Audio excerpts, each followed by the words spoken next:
Lethal Weapon 3 has Riggs and Murtaugh get involved in a gun crime.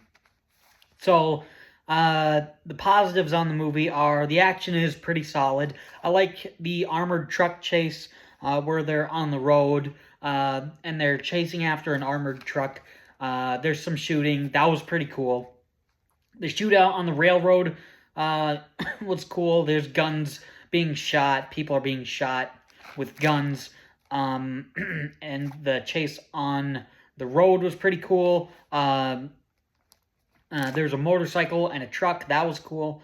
And then the shootout on the burning building in the construction area was pretty cool.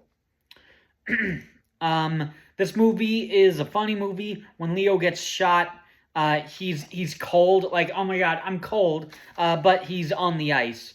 And then he realizes he's on the ice. That was pretty funny. Riggs puts writes down a proctology for Leo Getz in the hospital.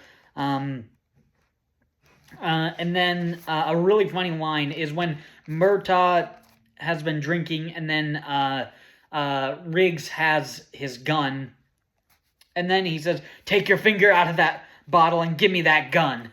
Or Riggs does has his finger in the gun, and he has his bottle. And Murtaugh flipped the wording around. That was pretty funny. The villain, Jack Travis, is kind of good. I mean, he's despicable, so he's kind of enjoyable. He doesn't really stand out that much, but I mean, like, he's evil. He's a bad guy, so it's pretty cool.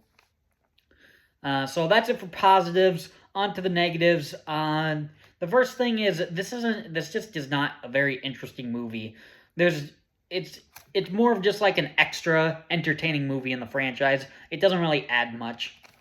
Leo gets shot in the arm at the ice rink, but then at like an hour and 40 minutes into the movie, he's flailing his arm, and it's out of the sling, where he should not be able to do that, because it was probably like probably a day later after he got shot, and I'm sure he would want to keep his arm steady for a long period of time, and I'm sure it would hurt if he was flailing his arm all around after he got shot.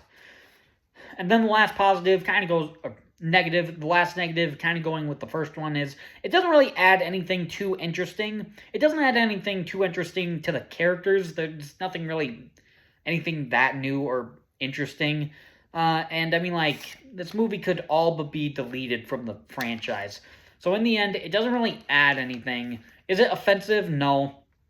Lethal Weapon 3 is watchable. So, I mean, like, if you enjoy the franchise, you most likely will enjoy this movie. So, that's my review on Lethal Weapon 3. Thanks for watching.